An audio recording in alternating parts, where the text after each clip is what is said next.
ఓం నమో వెంకటేశాయ. ఈ వీడియోలో తిరుపతి దేవస్థానంతో పాటు అసలు వెంకటేశ్వర స్వామి ఎవరు, ఆయనను విష్ణువు దశావతారాలలో ఎక్కడ ఎందుకు పరిగణించము, సాక్షాత్ మహాలక్ష్మికే శ్రీవారు అయిన శ్రీనివాసుడికి కుబేరుడి దగ్గర యుగమంతా తీర్చిన తీరని అప్పు ఎందుకు అయింది అనే విషయాన్ని మిస్ అవ్వకుండా ఈ వీడియో మొత్తం చూసేయండి. పూర్వము కశ్యపాది మహర్షులు గంగా నది ఒడ్డున కలియుగ రక్షణార్థం యాగం చెయ్యాలనుకుంటారు.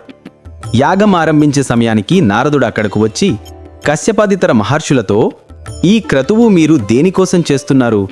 యాగ ఫలాన్ని స్వీకరించి కలియుగాన్ని సంరక్షించేవారు ఎవరు అని అడగగా, మహర్షులు నారదుని ప్రశ్నకు సమాధానం కోసం భృగు మహర్షి వద్దకు వెళ్ళి, కలియుగంలో త్రిమూర్తులలో ఎవరు దర్శన ప్రార్థన అర్చనలతో ప్రీతి చెంది భక్తుల కష్టాల్ని నిర్మూలించి సర్వకోరికలు తీరుస్తారో పరీక్ష చేసి చెప్పమని కోరుతారు.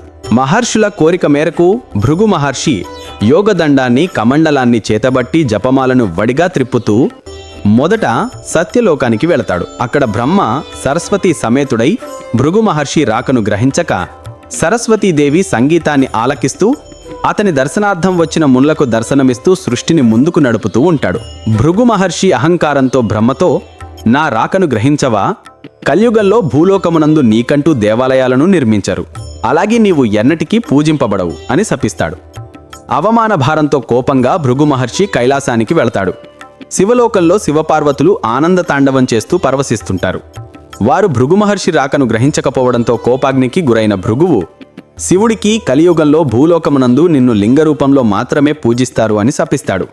అసంతృప్తితో ఎంతో కోపంతో వైకుంఠానికి చేరుకుంటాడు భృగు మహర్షి. శేషదల్ప శ్రీనివాసుడిని గట్టిగట్టిగా పిలుస్తాడు. ఎన్నిసార్లు పిలిచినా పలకలేదని భృగువు లక్ష్మీ నివాసమైన నారాయణుని వామ వక్షస్థలాన్ని తన కాలితో తన్నుతాడు. అప్పుడు శ్రీ మహావిష్ణువు తన తల్పం నుండి క్రిందకు దిగి నమస్కరించి, ఓ మహర్షి, మీ రాకను గమనించలేదు, క్షమించండి. నా వక్షస్థలాన్ని తన్ని మీ పాదాలు ఎంత నొందిపోయి ఉంటాయో అని భృగు మహర్షి పాదాలను తన ఒడిలో పెట్టుకుని ఒత్తడం మొదలు పెడతాడు. అలా ఒత్తుతూ మహర్షి అహంకారానికి మూలమైన పాదం క్రింది భాగంలోని కన్నుని చిదిమేస్తాడు. వెంటనే మహర్షి పైకి లేచి శ్రీమన్నారాయణుడితో, మీరు సర్వగుణ సంపూర్ణులు, మేము తలబెట్టిన యాగఫలం మీకే చెందాలి. అలాగే యుగాలను రక్షించే పరిరక్షకుడు శ్రీ మహావిష్ణువే అని చెప్పి క్షమాపణలు కోరతాడు. ఇంతలో లక్ష్మీదేవి మనసులో, సర్వాంతర్యామి అయి నా భర్తను ఒక మహర్షి అగౌరవపరిచి నా స్థానమైన శ్రీహరి వక్షస్థలంపై కాలుమోపి నన్ను నా భర్తను కించుపరిచిన ఆ అహంకారాన్ని శిక్షించకుండా సేవలు చేసి పంపిన మహావిష్ణువును బాధతో ఆగ్రహంతో చూసి భూలోకానికి అలిగి వెళ్ళిపోతుంది. లక్ష్మీదేవి లేని వైకుంఠంలో ఉండలేని మహావిష్ణువు ఆమెను వెతుక్కుంటూ భూలోకానికి పయనమవుతాడు. లక్ష్మీదేవి కోపంతో అలగబుని స్వర్గాన్ని వదిలి భూమిపై కరవిరపూర్, నేటి కోల్హాపూర్ అనే ప్రాంతంలో నివసిస్తుంది. మహాలక్ష్మి కోసం విష్ణువు భూలోకం చేరి సువర్ణముఖి నది తీరాన ఉన్న వెంకటకొండపై దిగి పుష్కరిని పక్కనున్న చింత చెట్టు క్రింద చీమలగుట్టలో లక్ష్మీదేవి తిరిగి రావాలని తిండి నిద్రలు లేకుండా ధ్యానం చేస్తాడు మహావిష్ణువు. మహావిష్ణువు పరిస్థితి చూసి బ్రహ్మాశివుడు కోల్హాపూర్లో ఉన్న లక్ష్మీదేవిని వైకుంఠం చేరమని బ్రతిమారుతారు. కోపం తగ్గని అమ్మవారు వారి ప్రార్థనను నిరాకరిస్తుంది. బ్రహ్మాశివుడు విష్ణువు ఆకలిని తీర్చడానికి వారిద్దరూ ఆవుదూడలుగా మారి లక్ష్మీదేవిని సహాయం చెయ్యమంటారు.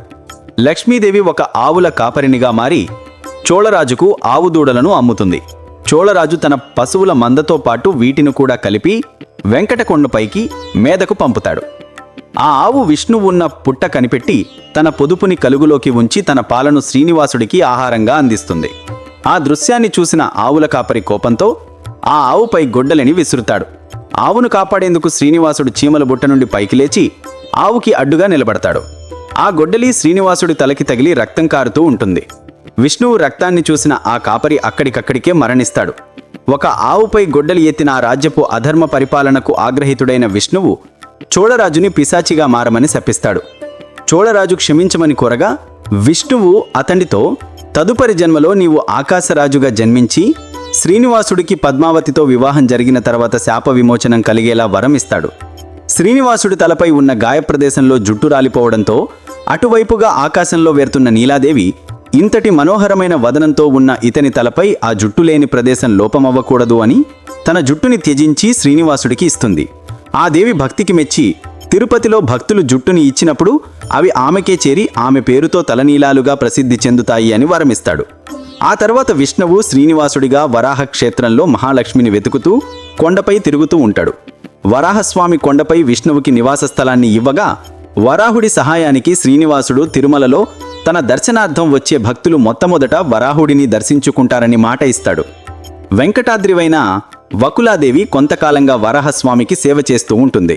వకులాదేవి ఎవరో కాదు, ద్వాపరయుగంలో శ్రీకృష్ణుడికి పాలిచ్చి పెంచిన తల్లి యశోదాదేవి. ఆ జన్మలో శ్రీకృష్ణుడు కంసుడిని వధించడానికి అతి చిన్న వయసులోనే యశోదమ్మని వదిలి వెళతాడు. మరల ఆమెని కలవలేకపోవడంతో యశోదమ్మ తన పుత్రుడి కళ్యాణం చూసుకోలేకపోయాను అని బాధపడుతుంది. అప్పుడు విష్ణువు, ఈ జన్మలో కాదు తల్లి, మరో జన్మలో తప్పక నీ కోరిక నెరవేరుతుంది అని వరమిస్తాడు. ఆ యశోదాదేవియే వకులాదేవిగా జన్మించి శ్రీనివాసుడికి వెంకటాద్రిపై తల్లిలా మారి అతని ఆలనపాలనను చూసుకుంటుంది. తిరుపతికి 20 మైళ్ల దూరంలో నారాయణపురం నగరాన్ని సుధర్ముడు అనే రాజు పరిపాలించేవాడు. పిశాచిగా మారిన చోళరాజు మరుజన్మకు సుధర్ముని భార్య గర్భంలో ప్రవేశించి వారికి కొడుకుగా పుడతాడు. అతడే ఆకాశరాజు. ఆకాశరాజు అతని భార్య ధరణీదేవి దంపతులకు సంతానం కలగకపోవడంతో మహాయజ్ఞాన్ని చెయ్యాలి అని తలచి భూమిని సిద్ధం చెయ్యాలి అనుకుంటారు. ఒక పుణ్యతిథి నాడు భూమిని నాగలితో దుమ్ముతుండగా భూమిలో నుంచి ఒక పద్మ పువ్వు వికసించి అందులో ఒక ఆడపిల్ల కనిపిస్తుంది.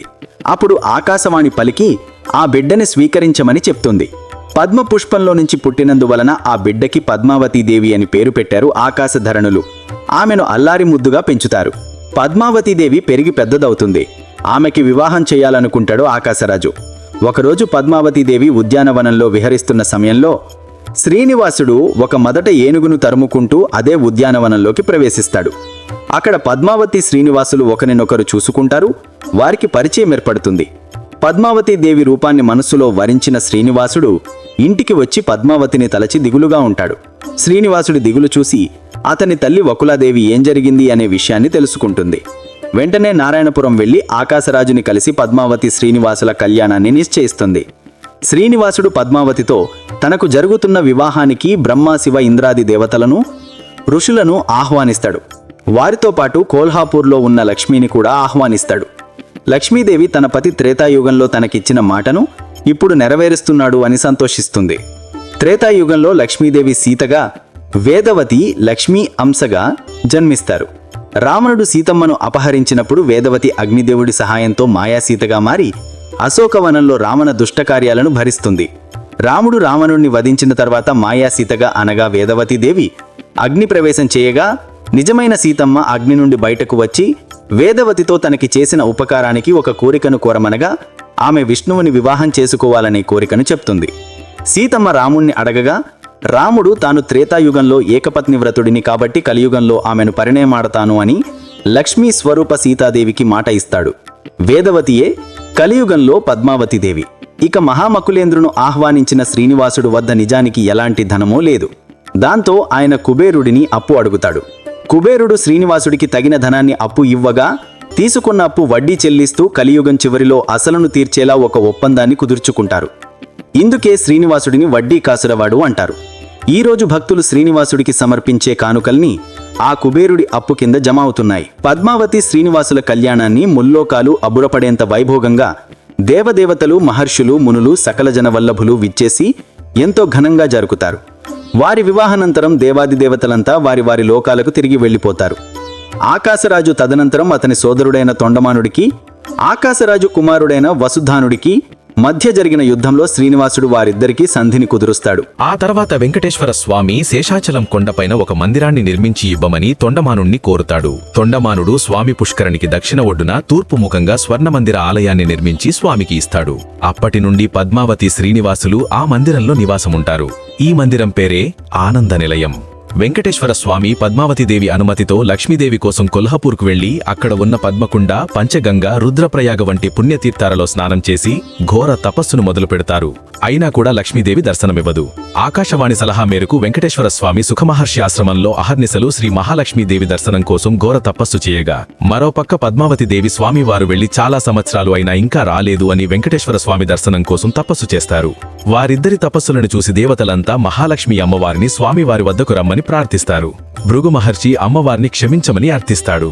అప్పుడు అమ్మవారు కరుణించి కార్తీక పౌర్ణమి రోజు ప్రసన్నవదంతో శాంతి స్వరూపురాలిగా వికసించిన కమల పువ్వు మధ్యముంచి బంగారు వర్ణంలో మెరిసిపోతూ వెంకటేశ్వర స్వామికి దర్శనమిస్తారు. స్వామివారు అమ్మవారి దగ్గరికి పరుగున వెళ్లి ఇంకెప్పుడు తనని వదిలి వెళ్లవద్దని తన మెడలో ఉన్న పూలమాలను అమ్మవారికి అలంకరిస్తాడు. తర్వాత స్వామివారు తిరుమలలో లక్ష్మీ సమేతంగా కొండపైకి చేరుకుంటారు.